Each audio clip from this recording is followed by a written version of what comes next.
পৃথিবী তোমাকে বলবে তুমি পারবে না, চারপাশের মানুষ বলবে তোমার দ্বারা হবে না, কিন্তু আয়নার সামনে দাঁড়িয়ে নিজেকে একবার জিজ্ঞেস করেছ তুমি কে?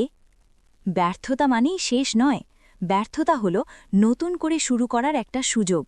আজ তুমি যেখানে দাঁড়িয়ে আছো সেটা তোমার গন্তব্য নয়, এটা স্রেফ একটা শুরু মাত্র।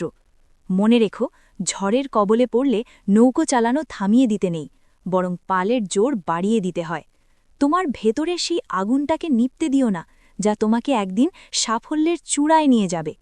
লোকেরা তোমার রেজাল্ট দেখবে, কিন্তু তোমার রাতের ঘুম হারাম করা পরিশ্রম কেউ দেখবে না। তাই অন্যের কথায় কান না দিয়ে নিজের উপর বিশ্বাস রাখো। লড়াইটা তোমার, তাই জিততেও হবে তোমাকেই। তুমি কি প্রস্তুত আজকের দিনটাকে নিজের করে নিতে? কমেন্টে হ্যাঁ লেখো, আর নিজেকে জেতানোর অভিযানে অন্বেষণের সাথেই থাকো।